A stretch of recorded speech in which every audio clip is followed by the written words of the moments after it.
ini menarik. Tetapi yang menarik lagi tadi bagai rekonstruksi budaya yang dilakukan oleh Kiai Maman itu harus mampu merungkadkan ya akar masalah gitu kan. Seperti Kiai Imad merungkadkan. Nah itu kok analoginya kok bisa sampai ke Kiai Imad itu bagaimana ini? Enggak, selama ini kan bahwa misalnya konsep Alawi, konsep Sastro adalah aktivis mahasiswa era 90-an, sejak mahasiswa memang banyak bergulat di keilmuan.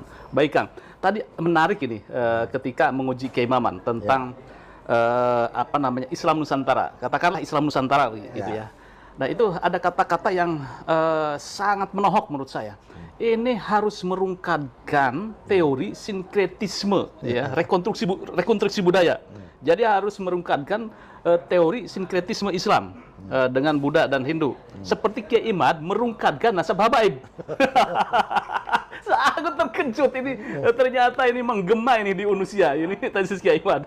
Itu gimana konstruksinya, Kang? Jadi begini, salah satu novelty yang menarik dari disertasi Kang Maman ini atau Kiai Maman ini adalah dia menolak konsep sinkretisme Islam. Iya. Padahal konsep ini sudah mapan ya dan sudah menjadi acuan sebagai suatu kerangka teori yang sudah berjalan bertahun-tahun. Bahkan dengan konsep sinkretisme Islam ini membuat Islam yang dari Indonesia, Islam yang Nusantara ini dianggap Islam yang kotor, dirty Islam karena bercampur antara tradisi budaya dengan akidah. Gitu. Nah, ini yang menyebabkan orang-orang selalu menuduh bahwa Islam yang ada di Indonesia itu nggak murni, Islamnya nggak bersih, karena Islamnya sinkretik. Nah, disertasi Kang Maman ini membuktikan bahwa nggak ada sebetulnya sinkretisme Islam itu. Yang ada itu sinkretisme budaya. Karena konsep sinkretik itu sebetulnya adalah konsep kebudayaan. Sementara Islam itu sebagai ajaran, sebagai suatu iman, teologi, tauhid itu tidak bisa disinkretikkan.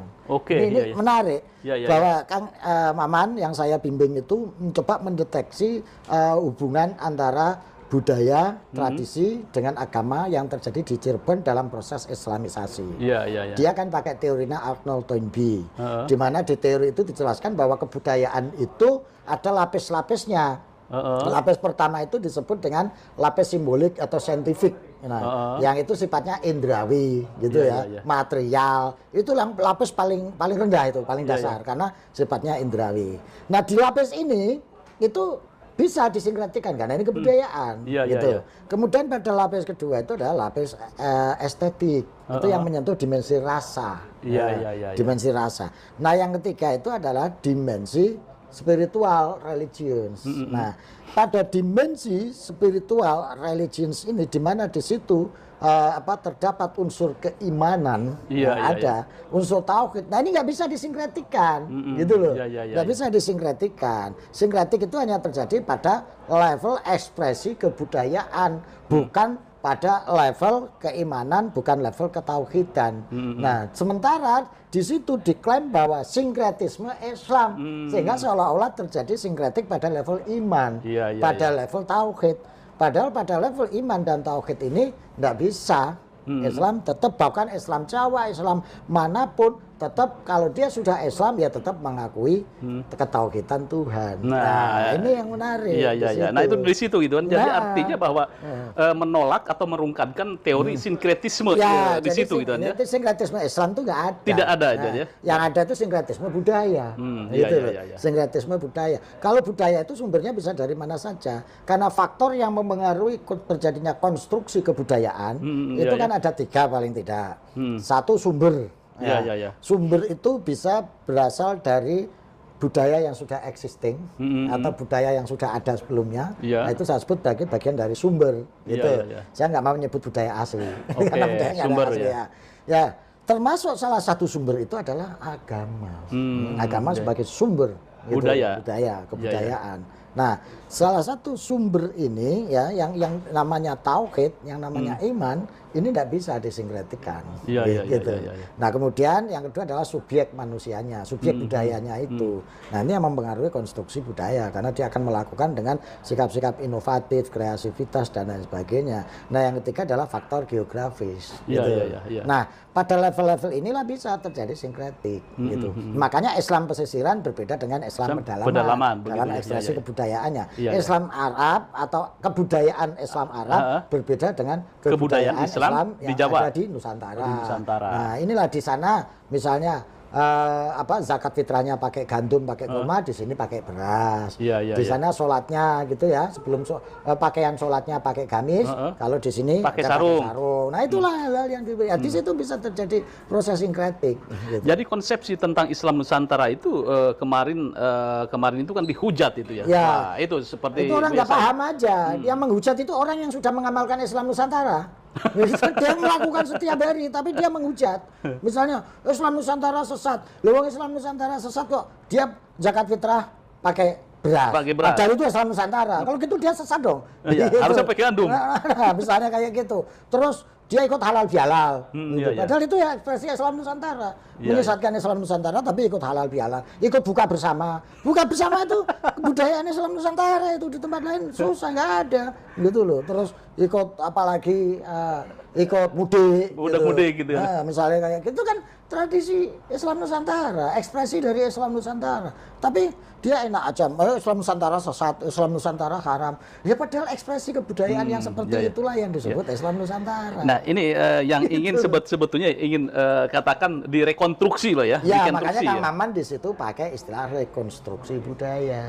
Karena para ulama-ulama, para mubalek, para juru dakwah pada saat itu melakukan rekonstruksi budaya yang mengakomodasi budaya-budaya lokal, tradisi-tradisi lokal, direkonstruksi dengan muatan-muatan, nilai-nilai, kandungan-kandungan, bahkan dengan apa? Keimanan-keimanan keislaman itu. Maka itulah terjadi rekonstruksi. Dia lebih tepat menyebutnya sebagai rekonstruksi budaya. Bukan sinkretisme Islam. Yang terjadi itu sebetulnya rekonstruksi budaya. Baik, itu menarik tadi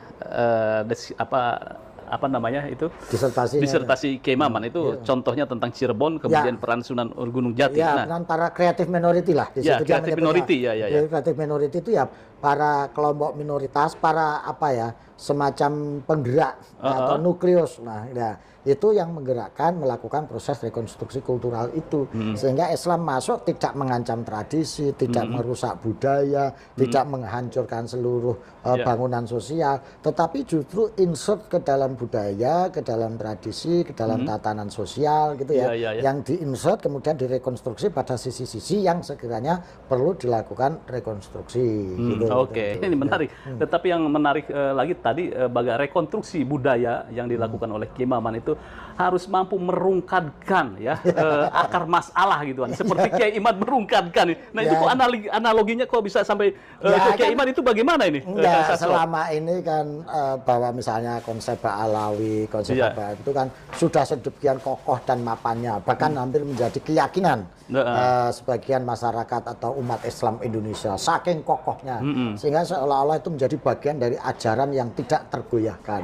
Padahal itu tidak lebih dan tidak kurang dari konstruksi sosiologis saja. Gitu. Nah, Kiai Imad kan mencoba melakukan critical gitu ya, dengan soal benar salah itu bagi saya tidak penting, tapi bahwa upaya melakukan critical terhadap sesuatu yang ternyata bisa dilakukan itu tuh hal yang biasa dalam dunia akademik gitu. Nah sama Kang Maman juga selama ini konsep sinkretisme Islam ya, bukan sinkretisme budaya ya, sinkretisme Islam itu sudah mapan sedemikian rupa, sedemikian kokoh. Bahkan ini menjadi acuan tidak hanya intelektual, akademisi, tapi juga acuan keimanan. Sehingga timbul persepsi bahwa Islam yang dari Nusantara, Islamnya orang Indonesia itu Islam sinkretik. Islam yang sudah menyampur bau. Tidak murni lagi gitu ya. Tidak murni, kotor, dirty Islam lah kira-kira seperti itu. Karena dia menyampur adukan unsur-unsur budaya, tradisi dalam konteks keimanan, dalam konteks ketauhidan. Padahal jelas ulama-ulama dahulu yang menjadi pionir dalam penyebaran Islam itu tetap memberikan garis batas yang tegas. Urusan tauhid, urusan iman tidak bisa dikompromikan. Selebihnya monggo untuk dilakukan adaptasi, rekonstruksi, inovasi dan lain sebagainya.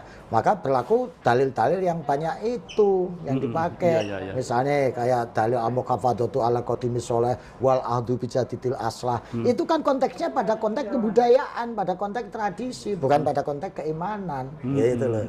Misalnya begitu memelihara yang lama, yang baik, mengambil yang baru, yang lebih baik. Itu konteksnya bukan pada konteks keimanan, bukan konteks ketauhidan. Jangan memelihara tauhid lama yang baik, mengambil tauhid baru yang lebih baik. Bukan itu pengertiannya. Ini konteks kebudayaan. Gitu loh. Ya seperti selawatan di Indonesia kan selawatan ya, bisa aja selawatan. Kalau dulu ya mau copatan. Kalau dulu ya uyon-uyon. Sekarang ganti selawatan, diganti siiran, kayak gitu-gitu. Nah, itu konsep-konsep budaya seperti itu ya kan. Tetapi ini NU itu hampir masuk periode kedua ya, abad kedua. Nah, pondasi tentang Islam Nusantara itu sangat kuat.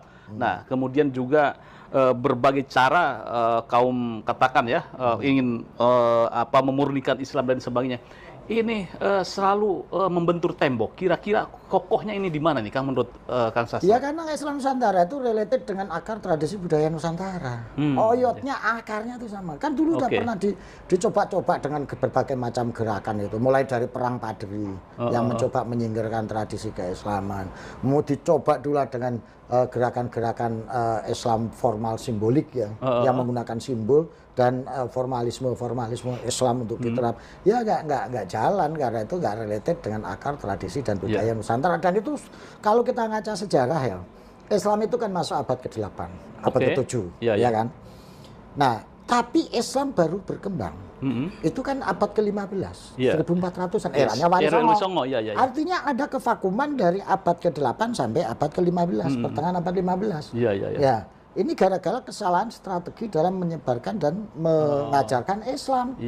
Hampir berapa abad? Dari abad 8 sampai 15, hampir 7 abad. 7 abad ya? Iya, itu Islam nggak berkembang. Itu banyak dibuktikan dalam catatan sejarah. Bahkan ketika tahun 1430-an ketika Haji Ma'wan, sekretarisnya Cheng Ho, datang ke Nusantara. Itu Nusantara mayoritas masih pemeluk agama lokal sama Hindu Buddha di kalangan kerajaan, di kalangan punggawa keraton gitu. Tapi mayoritas yang bawah juga masih agama-agama lokal. Ini yang kemudian dianalisis oleh Wali Songo. Berarti ini ada kesalahan dalam penyampaian. Satu contoh yang orang sering nggak tahu. Penyebar-penyebar Islam itu kan selalu disebutkan para pedagang. Iya. Jadi, padahal ada konstruksi sosial yang sudah mapan di kalangan masyarakat Nusantara, terutama Jawa, bahwa penyebar agama itu mestinya di kalangan para brahmana, para resi. Nah, sementara pedagang ini adalah golongannya golongan Waisya. Orang Waisya kok ngomong agama, ya susah dipercaya sama dia. Dia orang tahu, wah ini ajarannya bagus ya, benar. Tapi kok yang bawa orang Waisya ya, mestinya kan orang Brahmana, gitu loh, atau para resi. Nah, itu salah satu contoh-contoh kesenjangan kultural itu. Gitu ya. Nah, ini yang kemudian dievaluasi. Belum caranya. Cara menyampaikan, cara mengajarkan, mungkin masih oral murni, langsung menyampaikan kebenaran Islam, kebaikan Islam, ya ditawarkan kemana-mana, nanti ada surga, nanti. Lah orang di sini sudah hidup dengan peradaban yang matang, dengan bayangan imajinasi surga, air mengalir, pohon yang rimbun. Nah di sini sudah kayak begitu kok ditawari surga begitu ya, nggak bisa. Jadi bahasa kasarnya proses Islamisasi hanya menyentuh dimensi kognitif, belum menyentuh dimensi afektif. Nah, inilah yang kemudian dievaluasi oleh Wali Songo, gitu ya. Nggak bisa kalau caranya begitu. Kalau gitu kita pakai kebudayaan, gitu loh. Kebudayaan yang langsung menyentuh hati, gitu ya. Sehingga orang-orang ini menerima Islam dengan sukacita. Oh iya, ternyata ini nggak mengancam eksistensi tradisi saya, nggak merusak tatanan-tatanan etik dan nilai saya, tapi justru malah menyempurnakan. 5 kalimat akhlak ini yang ditata, gitu loh. Itu dengan pendekatan kebudayaan itu, sehingga dirasakan enak, terus dipikirkan cocok, dilakoni juga Mantuk. Nah, akhirnya itu akhirnya mudah diterima. Gitu. Nah, inilah apa ajaran-ajaran yang dikembangkan oleh NU. begitu ya? Iya, Oke. akhirnya related dengan itu. Misalnya ada dalil, kok Wali Songo pakai wayang? Wayang itu kan miliknya orang Hindu Buddha, padahal ada dalil mantasabbaha biqaumin fahuwa minhum. Nah, apakah para wali tidak tahu dalil itu? Tahu. Tapi kalau kita pakai dalil itu 7 abad nggak berkembang. Makanya pakai dalil yang lain, karena setiap dalil itu ada peruntukannya, ada konteksnya. Iya, Pakai dalil khotibun nas ala qadri ukulihim. Berilah penjelasan manusia sesuai kadar kemampuannya. Kemampuannya pakai budaya, pakai tradisi, pakai seni, ya Iya, itu pakai kita itu. pakai. Gitu. Iya. Gitu lah. Iya. Gitu, Pak. Oke, luar biasa ini penjelasan apa Kang Sastro tentang bagaimana merekonstruksi budaya bahwa tidak ada sinkretisme di dalam Islam. Bagaimana menurut netizen? Tulis komentarnya. Dan tentang Islam Nusantara memang sempat menjadi polemik dan menjadi bulan-bulanan. Saya sempat mengeksposnya juga Kang Sastro. Jadi sebetulnya ini ya. Itu yang kritik ya setiap hari menjalani Islam Nusantara kok. Saking nggak tahunya dia aja itu. Tentang Islam. Tentang nasab itu, Kiai Imaduddin Utsman. Kenapa? Itu yang tesisnya itu kira-kira kalau umpamanya sekolah S3 di sini layak itu jadi disertasi. Ya layak aja asal memenuhi standar kaidah dan ketentuan-ketentuan keilmiahan. Ya, kan iya. standarnya itu bukan pada isunya. Oke, gitu kan ya. Iya, kalau standar ilmiah ya kaidah-kaidah ilmiah, metodologi ilmiah. Ya, kita tunggu itu. Ada dokter baru Kiai Maman Imanul Haq yang tentang merekonstruksi budaya, dan satu lagi kita tunggu nih Kiai Imaduddin apakah tertarik untuk melanjutkan S3 di Unusia, yaitu disertasinya sudah ada itu tentang apa merungkankan nasabah baik. Disertasi apa tesis itu? Tesis itu, Oh, tesis ya. itu. Iya. Kajian lah Iya, gitu kan. iya. Iya. Pembimbingnya siap ini, Kang Sastro.